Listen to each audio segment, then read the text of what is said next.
성경 말씀 함께 보겠습니다.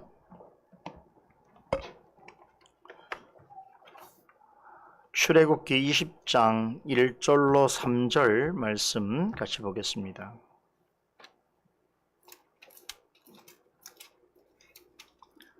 출애굽기 20장 1절에서 3절 말씀까지 한 목소리 읽겠습니다. 하나님이 이 모든 말씀으로 일러 가라사대 나는 너를 애굽 땅 종되었던 집에서 인도하여 낸 너의 하나님 여호와로라. 너는 나 외에는 다른 신들을 내게 있게 말지니라. 됐습니다. 거기까지만 하시고요. 우리 오늘 하이델베르 음답은 34주일입니다. 34주일 323페이지 하이델베르 음답 34주일 94문 94문 함께 문답하겠습니다. 94문 95분 문답합니다. 94문부터 하겠습니다. 제1계명에서 하나님께서 요구하시는 것은 무엇입니까? 내 영혼의 구원과 복이 매우 귀한 것이기 때문에 온갖 우상 숭배, 마술과 점치는 일과 미신, 성인이나 다른 피조물에게 기도하는 것을 피하고 멀리해야 됩니다. 더 나아가 유일하고 참되신 하나님을 바르게 알고 그분만을 신뢰하며 모든 겸손과 인내로 그분에게만 복종하고 모든 좋은 것들을 오직 그분에게서 기대하며 마음을 다하여 그분을 사랑하고 경외하며 그분만 섬겨야 합니다. 그러함으로 지극히 작은 일이라도 하나님의 뜻을 거슬러 행하기보다는 오히려 모든 피조물을 포기해야 합니다. 95문입니다. 우상 숭배란 무엇입니까? 우상 숭배란 말씀으로 자신을 계시하신 유일하고 참되신 하나님 되신 혹은 하나님과 나란히 다른 어떤 것을 신뢰하거나 고안하여 소유하는 것입니다. 우리는 지금 하이델베르 문답 34번째 주일에 해당되는 문답 내용을 살펴보고 있는데요. 지난 주일에 두 주일에 걸쳐서 이제 십계명의 앞에 서문 부분하고 구조에 대해서 살펴보았지요. 자, 오늘부터는 본격적으로 10가지 계명의 내용을 하나하나 살펴보아야 할 텐데요. 자, 오늘은 방금 전에 우리가 문답한 것처럼 첫 번째 계명인 제1계명과 관련해서 요리문답이 가르치는 내용과 교훈을 함께 상고해 보려고 합니다. 자, 1계명을 다시 한번 보십시다. 1계명 너무나 잘 아시죠? 다시 한번 읽어볼까요? 너는 나 외에는 다른 신들을 내게 있게 말지니라. 자, 이 말씀 보시면 아시겠지만 십계명의 첫 번째 계명은요, 아주 강한 의미를 담고 있는 금지형 명령으로 되어 있습니다. 무엇을 하지 말라라고 하는 말씀이죠. 조금 무엇을 하라 이런 말씀보다는 하지 말라라고 하는 강한 금지, 부정 명령이기 때문에 처음부터 어떻게 보면 이 십계명을 대하는 우리의 마음이 조금 위축되고 또 조금 무겁고 하는 마음이 솔직히 있습니다. 왜 그럴까 한번 생각을 해보겠습니다. 자, 우선 이 말씀에서 너는 나 외에는 다른 신들을 내게 있게 말지니라 라고 말씀하시는데 나라는 누구를 가리키는 것이겠습니까? 그렇죠. 여호와 하나님이죠. 자, 이 여호와 하나님이신 것을 우리는 방금 읽은 성경 출애굽기 20장 1절 2절 하나님이 이 모든 말씀으로 일러 가라사대 나는 너를 애굽 땅 종되었던 집에서 인도하여 낸 너의 하나님 여호와로라 라고 하는 이 말씀에서 확인해 볼 수 있는데 이 말씀을 뭐라고 그랬습니까? 십계명의 서문이다 그랬죠. 십계명 큰 구조에는 십계명의 서문과 십계명으로 구성이 되어 있습니다. 자, 이 십계명의 서문이 되는 말씀에서 십계명을 주신 이가 누군지를 하나님이 직접 언급하고 계시죠. 그분은 누구냐면 이스라엘을 애굽 땅 종되었던 집에서 인도하여 낸 하나님 여호와시다라고 하나님이 직접 알려주고 계십니다. 자, 놀라운 것은 여기서 하나님께서 자신의 이름을 친히 계시하여 주고 계신다는 것인데 자, 왜 제가 이것을 놀랍다고 말하는가 하면 세상에는 수없이 많은 신들이 존재한다고 믿고 그 신들의 이름들이 있습니다. 그런데 그 모든 것들은 다 사람이 지어낸 것들이지요. 예를 들어서 우리가 그리스 로마 신화를 생각해 보면 우리가 열거할 수 없을 정도로 많은 신들과 또 그들의 이름이 등장하는 것을 알 수 있습니다. 그리스 로마 신화 한번 읽어보신 적이 있으시죠? 그 그리스 로마의 신화는 그야말로 신들에 관한 이야기인데요. 자, 그러면 그 신화에 나오는 신들의 이름과 그들의 행적은 누가 지어낸 것입니까? 그 신들이 직접 계시해 준 겁니까? 아니죠. 호메로스와 헤시오도스라고 하는 시인이 만든 이야기입니다. 그러니까 그리스 로마의 모든 신들의 이름과 그들의 활동은 바로 이렇게 사람, 호메로스와 헤시오도스라고 하는 시인이자 고대 작가인 사람의 머릿속에서 만들어진 거란 말이에요. 그러니까 인간의 창작물이죠. 여러분, 불교는 어떻습니까? 불교의 창시자인 또한 신이라고 보는 석가모니 역시 본명은 고타마 시타르타였지요. 여기서 고타마가 성이고 시타르타는 이름이라고 합니다. 그런데 석가모니는 물론 전설이긴 합니다만 고대 인도의 한 종족의 소왕국의 왕의 자녀, 즉 왕자로 태어났다고 하지요. 그래서 석가모니라고 하는 이름도 그의 부친이자 왕이 지어준 이름이라고 합니다. 우리나라를 비롯해서 이제 뭐 중국이나 일본 같은 지역에 이제 불교 영향을 많이 받았기 때문에 이 석가모니와 관련된 여러 가지 많은 이야기들도 있고 또 실제로 석가모니의 다양한 이름들이 존재합니다. 예를 들면 뭐 우리 뭐 붓다, 그렇죠? 우리가 소위 말 부처라고 말하죠. 또 세존, 또 석존, 열애 이런 이름들은 다 석가모니의 다른 이름인데 이 이름들은 어떻게 존재하게 됐습니까? 예, 석가모니의 추종자들이나 불자들이 지어낸 것입니다. 자, 성경에도 보면 하나님의 이름이 많이 나옵니다. 어떤 학자는 성경에 나타난 하나님의 이름을 한 700가지라고 말하는데 뭐 그렇게까지 많은지 모르겠습니다만 여하튼 성경에는 하나님의 이름이 참 많이 언급되어지는데 예를 들면 우리가 가장 흔히 알고 있는 여호와 그리고 엘자로 시작돼 엘이 원래 하나님이라는 뜻이거든요. 엘로힘, 엘로하, 엘리온, 엘샤다이 그리고 아도나이, 임마누엘 이건 다 하나님의 이름을 가리키고 있거든요. 그런데 특징은 뭐냐면 성경에 나타난 하나님을 지칭하는 이름들 중에 사람이 만든 것이 하나도 없어요. 다 하나님의 계시로서 그 이름이 주어졌다는 것입니다. 자, 이 점만 보더라도 하나님과 다른 신들과의 어떤 근원적인 차이를 발견할 수 있지요. 그 신을 명명하는 이름이 어디에서 유래되었는가를 볼 때에 기독교에서 말하는 하나님과 타종교에서 말하고 하는 신들과는 아주 근원적인 차이가 있습니다.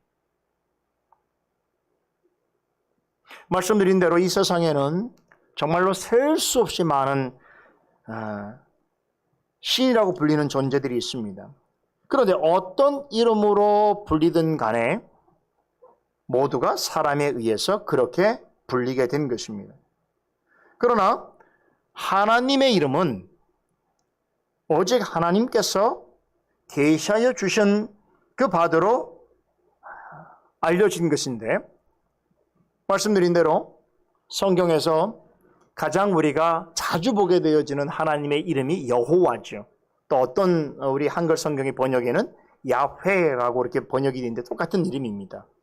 이제 거기에 원래 하나님의 이름은 알 수가 없죠. 하나님이 직접 하나님이라는 이름을 가르친 것은 아니기 때문에 그래서 우리가 거기에다가 모음을 붙여서 이제 하나님의 이름을 불러서 어떤 성경에는 여호와라고 어떤 성경에 야훼라고 하는데, 그런데 여러분 이 이름이 어디서 났습니까? 하나님께서 애굽 땅에서 종살이하던 이스라엘 백성들을 구원해 내시기로 하시고 모세를 부르셨지요.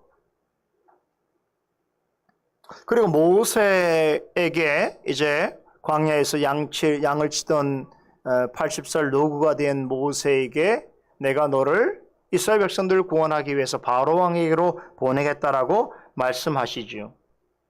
그때에 주신 이름이 바로 여호와입니다. 모세는 이제 자신을 보내시는 그 하나님에 대하여 이스라엘 백성들에게 이야기할 때에 그들이 그 모세를 보낸 그 신이 도대체 누구이냐, 그분의 이름이 무엇이냐라고 물을 때에 뭐라고 답변해야 좋을지에 대해서 하나님께 여쭙니다. 그때 하나님께서 모세에게 뭐라고 하셨어요? 나는 스스로 있는 자니라 라고 답하셨습니다. 이스라엘 자손에게 가서 이같이 이르기를 스스로 있는 자가 나를 너에게 보내셨다라고 하라고 말씀하셨습니다. 하나님은 자신을 가리켜서 스스로 있는 자다라고 말씀하셨는데 히브리어로 예흐게 아쉘 예흐게라고 합니다. 이 말에서 아까 말씀드린 것처럼 모음자를 붙여서 만들어진 이름이 여호와 혹은 야훼예요. 그러니까 하나님의 이름은 처음에 주실 때 명사형으로 주지 않으셨어요. 하나님은 그냥 스스로 있는 자라는 것이 하나님의 이름입니다. 인류 역사에 수없이 많은 신들의 이름이 있습니다만 자신에 대해서 그 신이 예흐게 아쉐르 예흐게, 다시 말하면 나는 스스로 있는 자니라 라는 이름을 직접 가르쳐 주신 신은 오직 하나님밖에 없습니다.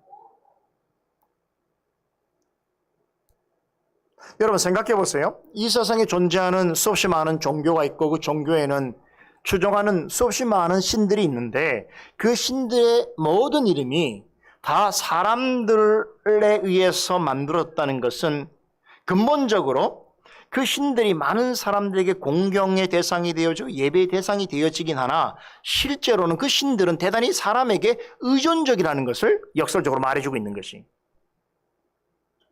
이해되십니까? 그러니까 사람이 찾지 않으면, 사람이 부르지 않으면 의미가 없는 신들이죠. 김추수 시인의 그 꽃이라는 시에 나온 것처럼 꽃이라는 이름을 불러주기 전에는 그 꽃은 나하고 아무런 상관이 없는 거예요. 종교도 마찬가지. 그 종교를 찾고 그 신을 찾는 사람이 아니면 그 종교는 의미가 없는 것이죠. 세상의 종교가 다 그렇습니다. 왜 그러냐면 근본적으로 세상의 종교는 사람에 의해서 만들어지게 됐고 그 종교의 신들은 사람에 의해서 불리어졌기 때문에 그렇습니다. 그래서 많은 사람들에게 경배와 공경의 대상이 되지만 실제로는 사람의 전적으로 의지하고 있는 종교의 신인 것이지요. 그러나 여호와 하나님은 전혀 다르지요. 여러분, 여호와 하나님은 이름에서부터도 우리가 알 수 있습니다. 하나님의 이름은 스스로 있는 자이십니다. 뭘 말하시는 겁니까? 하나님은 절대적으로 자존적이고 자충격적이신 분이, 다시 말하면 하나님은 모자람이 없으신 분이, 그러니까 사람에 의해서 존재하는 신이 아니라는 거예요. 그래서 하나님은 자신을 스스로 있는 자라고 말씀하셨습니다. 그 하나님은 무한하시고 무궁하시고 불변하신 신이십니다. 그러신 하나님께서 우리의 영원하신 창조주요 구원자요 심판주로 계시다는 것이지요. 그런데 이러한 신, 다시 말해서 존재하는 그 자체가 그 어떤 것에서 영향을 받거나 의지하지 않는 절대적으로 자존적이고 자충격적인 영원하고 무궁하고 불변한 신은 여호와 하나님밖에 없어요. 그건 매우 놀라운 사실이에요. 여러분, 성경이 기록된 당시에 만들어진 수없이 많은 종교 문헌들이 있는데 그런 문헌들을 아무리 비교해봐도 여호와 하나님 같은 신 찾아볼 수가 없어요. 자신을 가리키는 인간에게 있어서 자신의 이름을 스스로 계시하면서 자신이 어떤 존재인지를 명확하게 밝힌 신은 없습니다. 다 사람들이 만든 신화적 존재로서의 신만 있다는 것이.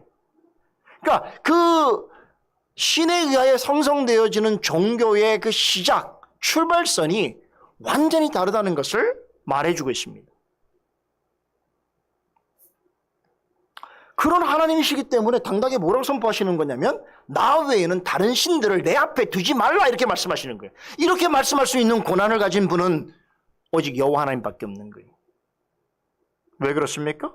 다른 모든 신들과 종교는 사람에 의해서 만들어진 것인데 오직 여호와 하나님만이 스스로 있는 분이시기 때문에 그렇습니다. 그래서 이 1계명에는요. 하나님의 이런 의지가 반영되어 있는 거예요. 세상에 수없이 많은 신들이 있지, 그 신이여 불리는 존재들이 있지. 그러나 그 어떤 신도 나와는 비교하지 말라. 나에게는 비교 대상이 되지 아니하니라 말씀하시는 것이. 왜 그렇습니까? 참되고 유일하신 절대 자는 오직 여호와 하나님 한 분밖에 없기 때문입니다. 지금도 전 세계적으로는 다원주의적인, 다시 말하면 여러 종교들이 함께 있는 그러한 우리가 역사 속에 살아가고 있습니다만 초대교회 시대 때는요, 특별히 그 이방 지역에 있어서는 이 다신교적인 문화가 엄청 강했지요. 그래서 사도 바울이 이제 우리가 사도행전을 통해서 확인해 보겠습니다만 가는 곳곳마다 이제 그 지역의 토착신 혹은 그 당시에 유행하던 그 신들로 인해서 기생하는 사람들이 엄청 많았어요. 그러니까 종교라는 것이 항상 여러분 순수하게만 남는 것이 아니고 이 종교를 통해서 경제를 창출하는 역사는 오래전 역사부터 있었어요. 지금까지 있습니다. 지금은 종교가 많이 여러분 아시다시피 유럽 지역에 또 북미 지역에 기독교 문화가 많이 쇠퇴했다고 그러지만 유럽 가보면 결국 기독교인은 없지만 예전에 기독교였던 성당이나 교회는 관광객들을 불러 모으는 소중한 경제 자산이거든요. 그래서 종교와 이 경제는 뗄래야 뗄 수 없는 그런 관계를 가지고 있는데 초대교회 때는 아주 심했습니다. 그래서 초대교회 지역에 이방 지역에 살고 있는 많은 사람들은 이 종교, 신앙을 중심으로 해서 경제생활을 하던 이들이었기 때문에 오직 참된 유일하신 하나님을 전하는 이 기독교에 대해서는 반감이 클 수밖에 없었던 것이에요. 가능하면 그 지역에 많은 신들이 있기를 바랬고 많은 신전들이 있기를 바랬던 것이 그 대표적인 지역이 바로 고린도죠. 고린도. 여러분 고린도는요. 나중에 여러분들 지도를 보시면 아시겠는데 동쪽으로는 지중해가 있고요. 서쪽으로는 에게해가 있습니다. 그 사이에 있어요. 그러니까 지리적으로 엄청나게 좋은 요충지리죠. 다시 말하면 아래쪽에 있는 아시아와 위쪽에 있는 유럽하고 연결되어지는 교량 역할을 하고 있는 굉장히 중요한 도시였기 때문에 사도 바울이 살았던 그 시대에 놀라우지 마세요. 고린도 지역의 인구가 65만이 넘었대요. 65만이 오늘날 650만이 넘는 거대한 도시입니다. 그 도시에는요 엄청나게 많은 신들이 있었고 신전이 있었어요. 혹시 아프로디테 아십니까? 저는 가보진 않았습니다만 연구를 해서 알고 있죠. 고린도 지역의 중심에 보면 그 중심 가장 높은 곳에 신전이 있는데 그 신전이 아프로디테라고 하는 신전이 우리가 소위 말하는 사랑의 신이죠. 로마로서는 아폴로 신이죠. 그런데 그때 증거 자료들을 보게 되면 이 아프로디테 신전에 무려 1000여 명의 여사제들이 봉사했다고 합니다. 근데 이 사제들은 대부분 내춘업을 하는 여사제들이었다고 그래요. 그러니까 그 얘기는 뭐냐면 당시에 고린도 지역의 종교가 경제적인 것을 창출하는 데도 기여했지만 대단히 음란하고 또 대단히 부패한 성격을 가지고 있었다는 것을 말해주기도 하는데요. 고린도뿐만 아니라 대부분의 초대교회의 큰 도시에는요, 만신전이라는 게 있었습니다. 만신전이 뭔지 아세요? 모든 신들을 한꺼번에 모셔두는 신전이지요. 사도 바울이 이 지역에 방문합니다. 이 지역에 방문해서 사도 바울이 이런 정말 거대한 압도적인 다신교적이고 우방 숭배적인 영향이 압도적인 곳에서 교회를 세웁니다. 정말 기가 막힌 일인데요. 근데 워낙에 강력한 세속적인 영향을 가지고 있는 도시였기 때문에 그 도시에 살고 있는 이방인들이 복음을 전해 듣고 그리스도인이 됐다고 하지만 아직도 복음으로 훈련되거나 배움이 부족했기 때문에 고린도 지역의 교회들은 바람잘날 없이 항상 문제가 많았던 것이. 그래서 사도 바울이 그 교회를, 그 지역에 있는 교회들을 위해서 서신서를 기록하죠. 두 편의 서신서죠. 고린도 전서와 고린도 후서인데요.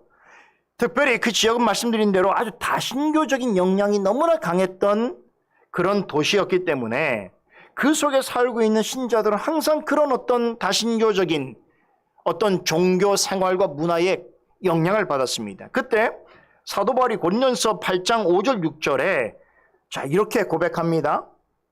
비록 하늘에나 땅에나 신이나 칭하는 자가 있어 많은 신과 많은 주가 있으나, 이게 이제 고린도 지역의 현실인 거죠.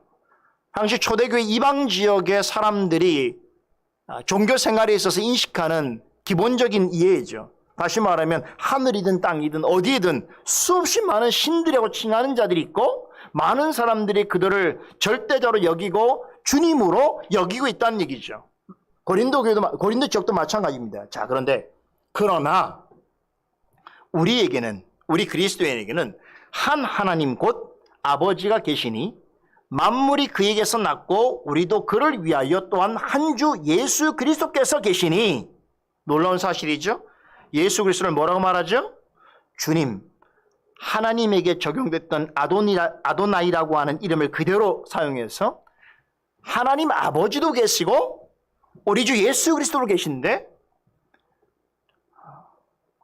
삼위라고 하는 본질에 있어서는 구별성이 있지만 어떻습니까? 본체에 있어서는 동일하신 분이시다라고 고백하면서 만물이 그로 말미암고 우리도 그로 말미암으니라라고 그렇게 기록하여 보냅니다.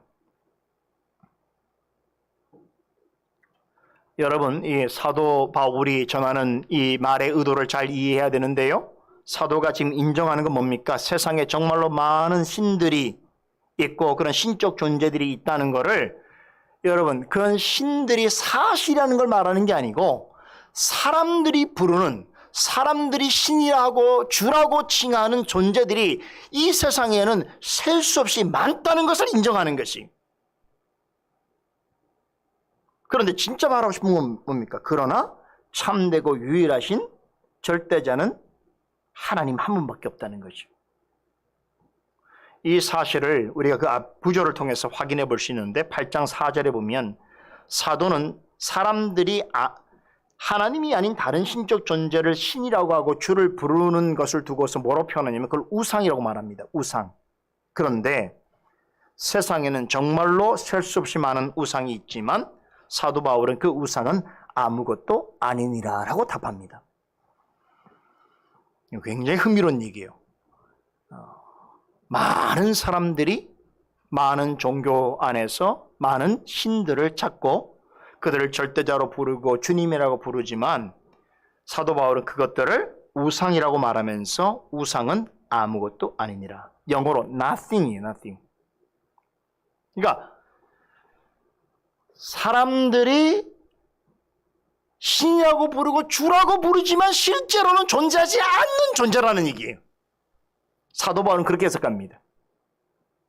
그러니까 허상은 존재하지만 실제는 없는 거죠. 신전이 있고 제사장들이 있고 제사가 있고 우상이 세워져 있지만 사도 바울은 뭐라고 말합니까? 그건 nothing이다. 그건 아무것도 아닌데 사람들이 그렇게 여기는 것뿐이다 이러는 거죠. 왜 그렇습니까? 그 사실은 그리스 로마 신화에 나와 있는 신들처럼 그 신들도 다 사람이 만든 것이기 때문에 그렇단 말이죠. 사람의 생각 속에서 어떻게 됩니까? 창출되어진 것이죠. 발명되어진 것이죠. 고안되어진 것이죠. 그게 세상의 종교이고 세상의 신들이라는 것이죠. 하나님을 하나님으로 알지 아니하고 그 마음에 감사치도 않고 영화롭게도 하지 않는 자들이 생각과 마음이 허망해지고 어두워진 결과 하나님의 것을 우상의 것으로 바꾼 역사라는 것이죠.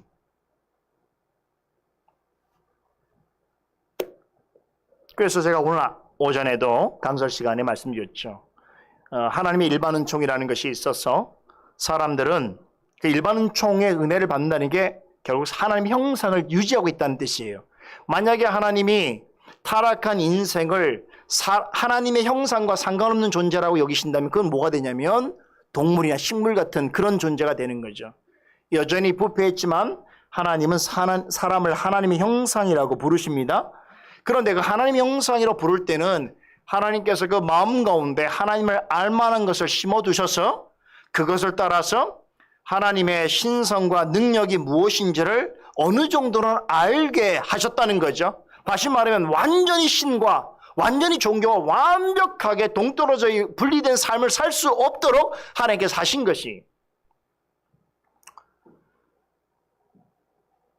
그렇죠? 그래서 마음에 심겨져 있는 하나님을 알만한 것에 대한 그 빛을 따라서 나아가게 되면 반드시 어디로 가게 됩니까? 신을 찾게 되어지고 신을 의지하고 싶어하는 마음이 생기는 거죠.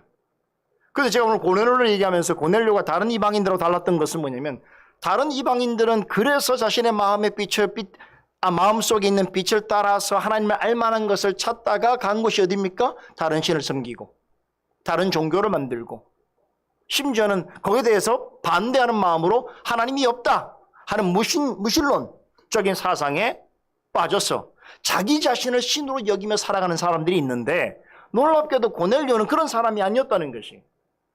그는 작은 빛을 보고 나아갔지만 더 확실하고 큰 진리의 빛 가운데로 이른 사람이라는 거지. 이건 대단히 독특한 사례인 것이. 하나님이 이런 사람을 예비해 두신 거죠.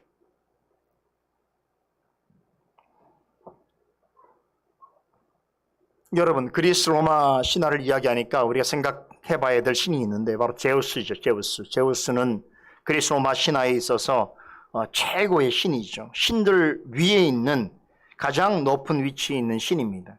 그래서 그 제우스 신에 관한 많은 그런 신화가 실제로 존재하지요.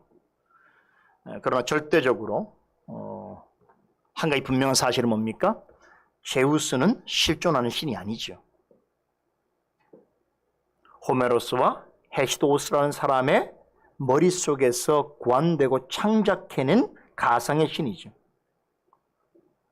그런데 그리스 로마 신화를 읽고 공감하는 사람은 실제로 제우스가 있다고 생각하는 거지. 이해되십니까? 사실 어떤 면에서 우리가 살아가는 삶 속에 많은 것들이 실제로는 존재하지 않지만 관념적으로 존재하는 것들이 되게 많아요. 그러니까 그것이 있냐 없냐에 대한 실제성은 차치하고 관념 속에서만 존재하는 것들이 되게 많거든요. 뭐 예를 들면 사랑, 행복 이런 것들도 관념적인 거잖아요. 그 자체가 실물로 존재하는 건 아니잖아요. 그렇죠? 그런데 우리가 그것을 말할 때는 그것이 있다고 생각하는 거 아니겠어요? 그런 것처럼 신적 존재도 마찬가지. 신이 있냐 없냐는 중요한 것이 아니고 우리의 관념 속에 사람들의 의식 속에 신이 있다고 한다면 사람들은 그 신이 있다고 생각하고 그 신을 공경하고 예배하려고 하는 것이죠. 그게 종교죠. 그런데 사도 바울은 뭐라고 말합니까? 그것은 nothing이다. 그것은 실제로 없는 것과 마찬가지다라는 거죠. 여러분, 구약시대에 있어서 가장 우리 구약시대의 유명한 신이 어떤 신입니까? 자주들 알죠. 바알신이죠. 이 바알신은 가나안의 농경신이죠. 쉽게 말하면 농사의 신이에요. 그래서 폭풍우를 다스리고 또 식물이 재배되는 것들을 이렇게 다스리는 그런 신이죠. 쉽게 말하면 인간의 생존과 관련된 가장 가까운 존재인 것이죠. 그래서 바알신을 섬기게 되었는데 그런데 문제는 이 가나안인들만 바알신을 섬긴 게 아니라 가나안 땅에 정착한 이스라엘 백성들로 시간이 지나가면서 어떻습니까? 이 바알의 우상 숭배에 빠져버립니다. 그 왜 그러냐? 결정적으로 여러분 바로 이 풍요에 대한 어떤 환상 때문인 거죠. 가나안 땅에 갔더니만 젖과 꿀이 흐르는 땅이라고 그랬잖아요. 그 젖과 꿀이 흐르는 땅에서 가장 인간이 구할 수 있는 최고의 높이 행복이 뭐겠습니까? 풍요거든요. 근데 그 풍요를 누가 준다고요? 바알이 지배한다는 거예요. 그래서 서서히 이스라엘 백성들이 이 바알신을 믿게 되는 건데요. 결국 사사시대부터 시작을 해서 분열 왕국에 이르기까지 이러한 우상 숭배로 인해서 이스라엘은 하나님께 철저한 심판을 받게 되는 것이죠. 자, 그런데 한번 생각해 보세요. 그러면 실제로 바알신이 존재하는 신인가라는 것입니다. 아니에요. 가나안인들이 만든 신이란 말이에요. 실상은 있지도 않은 신적 존재이지만 마귀는 그런 것들을 이용해서 사람들을 미혹하고 우상으로 숭배하게 함으로써 하나님께서 받으셔야 될 영광과 존귀를 가리고 경배를 가로채버립니다. 이 모습은 마귀가 예수님이 공생에 사역하기 전에 광야에서 40일 금식할 때에 예수님을 시험할 때에도 그 의도를 드러냈죠. 나에게 경배하면, 세상의 좋은 것들을 다 보여준다면 나에게 경배하면 조건을 걷지 않았습니까? 여러분, 결국 많은 사람들은 그 신이 존재하거나 존재하지 않거나가 중요한 것이 아니고 신이라 불리고 주라고 불리는 존재로부터 유익한 걸 얻고 그걸로부터 내가 풍요한 삶을 살 수 있다면 기꺼이 내가 그를 믿겠다, 믿어주겠다, 그를 위해 섬기겠다, 헌신하겠다라고 하는 것이 인간이라는 거예요. 그 인간의 수준입니다. 제 말이 사실인지 아닌지 여러분들이 잘 아실 거예요. 여러분들도 생각해 보세요. 만약에 여러분들이 주변에 있는 어떤 사람들, 우리 기독교인이 아닌 다른 종교를 믿는 사람이 그냥 기도만 했다면 뭐가 이루어져? 뭐 교회만 갔다 왔다면 뭐가 소위 말하는 대박이 터져? 뭐 이런 일들이 매번 있어 나에게 계속 간증하듯이 얘기한다고 생각해 보세요. 어떨까 우리 마음이? 편할까요? 그런데도 견고할까요? 흔들리는 거죠. 그렇죠. 눈에 보이는 풍요보다 더 큰 유혹이 어디 있습니까? 이 유혹이 얼마나 큰지 마귀가 예수님을 그걸 가지고 시험하려고 했다니까요. 그래서 여러분 어떤 면에서 우리 앞에 우리가 너무 큰 풍요를 누릴 수 없고 또 그 너무 큰 나의 행복을 찾을 수 없는 것도 하나님의 은혜입니다. 다시 말해서 하나님 앞에 빈곤하고 가난하고 늘 하나님 앞에 겸손할 수 있는 그런 삶의 지경 가운데 있는 자가 하나님을 의지하게 되어 있는 것이.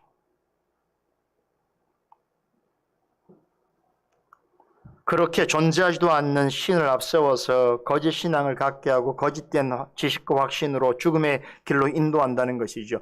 바로 그런 사실 때문에 사도 바울은 고린도 교회 성도를 향해서 목청을 높여서 사람들이 만들어 섬기는 우상을 뭐라고 했다고요? 아무것도 아니다라고 말했어요.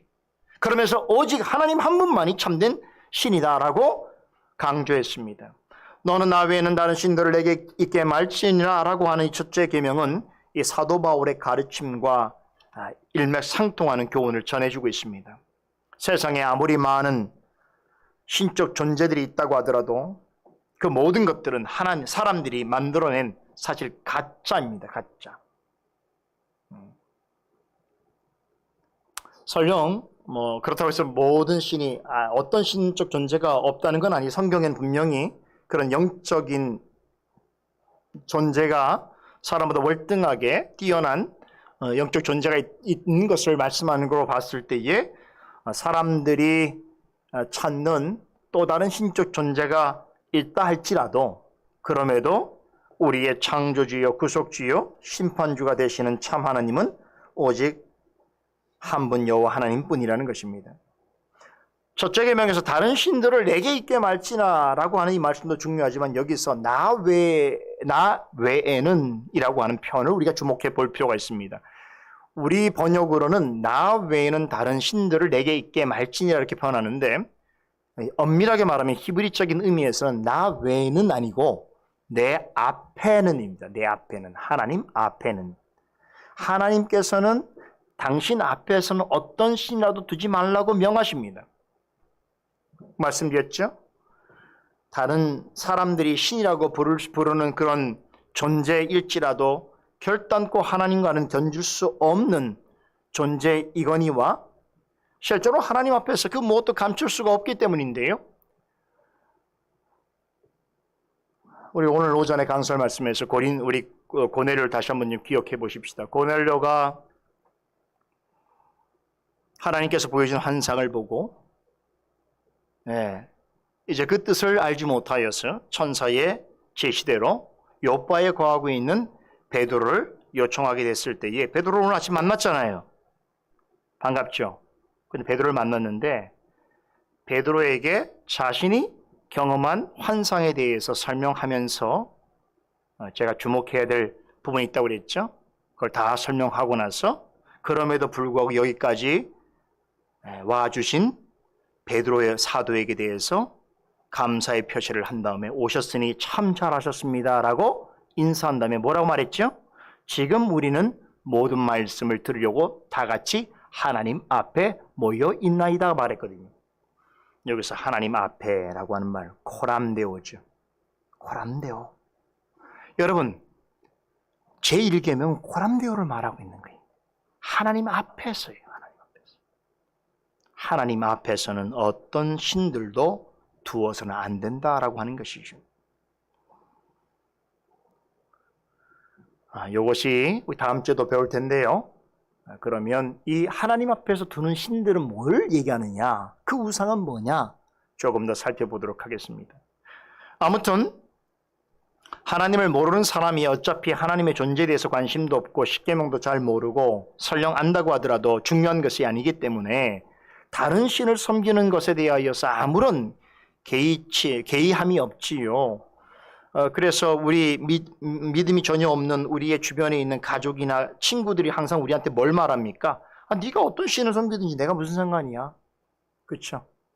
네가 어떤 신을 섬기더라도 어떤 종교를 가지더라도 I don't care. 나는 괜찮아. 그러나 이게 중요하죠. 그러나 그런 건 좀 안 했으면 좋겠어. 너무 지나치지 않았으면 좋겠어. 매주마다 교회를 가지 않았으면 좋겠어. 이런 좀 우리와 함께 했으면 좋겠어. 늘 그렇게 말하지 않습니까? 하나님을 알지 못하는 사람들이 어떤 신을 섬기든지 그들에게는 아무런 관심이 아니고 주의사항이 아닙니다. 그러나 하나님을 믿는 사람이 그분 앞에서 다른 신을 가지거나 섬긴다는 것은 엄청나게 심각한 죄악입니다. 왜냐하면 말이죠.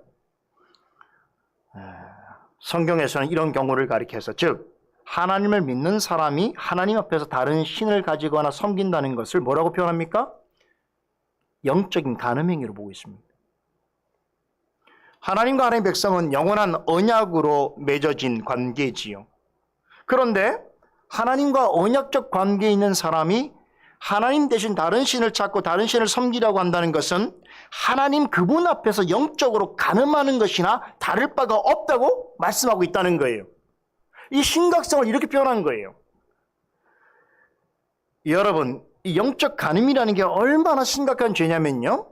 하나님하고 하나님 백성하고 맺으신 그 언약의 관계, 떼어질 수 없는 언약의 관계를 파기시키고 훼손시킬 수 있는 유일한 조건이 바로 영적 간음이에요. 이 사실은 실제로 예수님께서 우리의 혼인 생활과도 연관해서 설명하십니다. 부부관계라는 것이 하나님과 하나님 백성 사이에 맺은 언약처럼 그런 관계라는 거예요. 언약적 관계입니다. 남편과 아내는 언약의 관계 가운데 맺어진 것이죠. 그래서 하나님이 아니고는 둘을 나눌 수 없다고 말씀하셨거든요. 이 언약의 어떤 친밀성, 온전함을 이야기하는 거예요. 그런데 예수님께서 뭐라고 말씀하셨습니까? 이렇게 하나님이 둘 짝지어주신 것을 나눌 수 없는 언약적 혼인관계에 있는 부부라 할지라도 정당한 혼인, 정당한 이혼이 가능한 한 가지 조건이 있는데 그게 뭐라고 그랬습니까? 육체적 음행이라고 그러셨어요. 마태복음 19장 9절에서 예수님께서 누구든지 음행한 연고 외에는 아내를 내어버리고 다른데 장가드는 자는 간음이냐고 말씀하셨습니다. 여러분, 제가 이 말씀을 드린 이유는 이 영적 간음이라는 게 그만큼 심각하다는 거예요. 영적 간음이라는 것도 결국 하나님과 맺은 언약적 관계를 단번에 파괴시킬 만큼 아주 가공할 만한 파괴력을 지니고 있는 죄악입니다. 그런데 구약시대의 이스라엘 백성들이 어떻습니까? 버젓이 하나님 앞에서 다른 신들을 쫓았을 뿐만 아니라 언약을 완전히 깨트려버렸죠. 그리고는요, 하나님이 보시는 앞에서 다른 존재와 행음하는 거예요. 음행을 하는 것과 마찬가지. 하나님 우상 숭배를 그렇게 여기십니다. 그래서 구약에서 이스라엘 백성들 전체를 대상으로서 하나님이 가장 중요하고도 중대하고도 가증한 죄로 지목한 죄가 뭐냐면 우상 숭배예요. 이스라엘 백성들이 북이스라엘은 아예 그랬고요. 남유다 같은 경우도 바벨론의 포로가 돼서 70년 동안 유배 생활을 했던 근원적인 원인은 어디 있냐면 우상 숭배에 있어요. 우상 숭배가 아니었다면 그렇게까지는 하지 않았을 것일 말이에요.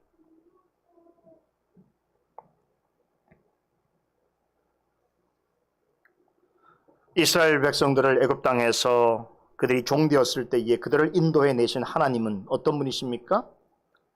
우리 십계명 서문에 보니까 그 하나님은 참된 구속주요 구원자이시죠. 죄와 비참 가운데 심판받을 수밖에 없었던 우리를 그리스도로 말미암아 죄를 사해 주시고 의롭다 칭해 주시고 당신의 자녀로 삼아 주시고 영원한 생명과 구원을 주신 그 하나님께 대하여 조금이라도 감사한 마음이 있다고 한다면 그분 앞에서 어떻게 다른 신을 쫓을 수 있고 다른 신을 섬길 수 있느냐. 다시 말하면 그분 앞에서 버젓이 어떻게 영적인 간음을 행할 수 있겠냐는 것입니다. 그런 의미가 나 외에는 다른 신들을 내게 두지 말라라고 하는 첫째 계명에 담겨져 있어요. 그런데 이미 계명은 아까 제가 서두에서 말씀드린 것처럼 굉장히 부정적인 명령처럼 들려서 약간 우리를 위축되게 하고 좀 두렵게 하는 마음이 있습니다만 사실 이 명령을 다르게 생각하면 굉장히 긍정적인 의미가 담겨 있는 것이 하나님께서 왜 이 계명을 십계명의 첫 번째 계명으로 주셨을까 생각했을 때에 오늘 94문의 첫 번째 문장을 보세요. 이게 아주 굉장히 귀하고 아름다운 고백이 나오죠. 94문 첫 번째 문장 보십시오. 내 영혼의 구원과 복이 매우 귀한 것이기 때문에 이렇게 언급합니다. 무슨 얘기입니까? 하나님께서 1계명을 우리에게 주신 근본적인 이유가 어디 있냐면 나의 영혼의 구원과 복이 너무나 귀한 것이기 때문에 이 계명을 썼다는 거예요. 그러니까 실제로 들리기에는 매우 강한 부정적 금지 명령으로 표현되어 있지만 그 속에는 나를 향한 나의 영혼의 구원과 복이 너무나 귀한 것이기 때문에 하나님께서 1계명을 이렇게 말씀하셨다고 이해하는 것이지요. 하나님께서는 죄와 허물로 죽었던 나의 영혼을 구원해 주셨습니다. 그런 나는 원래부터는 하나님과 원수였고 진노의 자녀였지요. 그런 나를 어떻게 하셨다는 거예요? 하나님 앞에서 복된 인생으로 삼아 주셨다는 거 아닙니까? 하나님께서는 그리스도로 말미암아 나에게 주신 영혼의 구원과 복, 이것은 나에게 있어서 너무나 귀한 것이라는 것이죠. 이 사실을 알고 인정한다면 그럼 우리는 어떻게 해야 되는가? 그게 바로 1계명이에요. 그게 뭡니까? 나 외에는 다른 신들을 내게 두지 말라라고 하시는 이 1계명을 통해서 나의 영혼의 구원과 복이 나에게 귀한 것임을 아는 성도, 이런 성도가 고백해야 하는 말을 오늘 이 계명은 아주 적극적으로 그렇게 표현하고 있는 것이죠. 자, 그런 의미를 생각해서 우리 94문답을 다시 한번 문답을 해보겠는데요. 자, 한번 문답하고 마치겠습니다. 94문 다시 한번 문답하겠습니다. 94문 제1계명에서 하나님께서 요구하시는 것은 무엇입니까? 내 영혼의 구원과 복이 매우 귀한 것이기 때문에 온갖 우상숭배, 마술과 점치는 일과 미신, 성인이나 다른 피조물에게 기도하는 것을 피하고 멀리합니다. 더 나아가 유일하고 참되신 하나님을 바르게 알고 그분만을 신뢰하며 모든 겸손과 인내로 그분에게만 복종하고 모든 좋은 것들을 오직 그분에게만 기대하며 마음을 다하여 그분을 사랑하고 경외하며 그분만 섬겨야 합니다. 그러함으로 지극히 작은 일이라도 하나님의 뜻을 거슬러 행하기보다는 오히려 모든 피조물을 포기해야 됩니다. 말씀드린 대로 나 외에는 다른 신들을 내게 두지 말라라고 하는 제1계명은 보기에 따라서는 대단히 엄격하고 무섭게까지 여겨지는 율법처럼 생각될 수 있으나 하이델베르그 요리문답 94문답에서 설명하고 있는 제1계명의 내용은 대단히 아름답고 긍정적이에요. 매우 적극적입니다. 그리고 대단히 복음적입니다. 오늘 여기까지 말씀을 드리고 다음 시간에 한 걸음 더 들어가서 제1계명에 담겨있는 진짜 중요한 내용을 살펴보도록 하겠습니다. 기도합니다. 하나님 감사합니다. 이제 하이델베르그 요리문답을 통해서 하나님의 영원한 도덕법인 10계명의 내용들을 하나하나 살펴보려고 합니다. 하나님께서 택하신 백성에게 주신 영원한 이 법을 우리가 어떻게 이해하고 또 적용하고 실천하는가 하는 것을 이 가르침을 통하여 잘 배우고 익힐 수 있도록 하셔서 우리가 하나님 법을 대하는 그 태도를 통해서 하나님을 공경하고 또 하나님을 예배하는 하나님의 백성으로 살아간다는 것을 증명하게 되오니 하나님을 사랑하는 만큼 하나님의 입으로부터 나온 말씀과 계명을 사랑하고 또한 그것을 통하여서 하나님 백성됨을 증거해가는 저희와 교회가 되게 하여 주시옵소서. 예수님 이름으로 기도드리옵나이다. 아멘.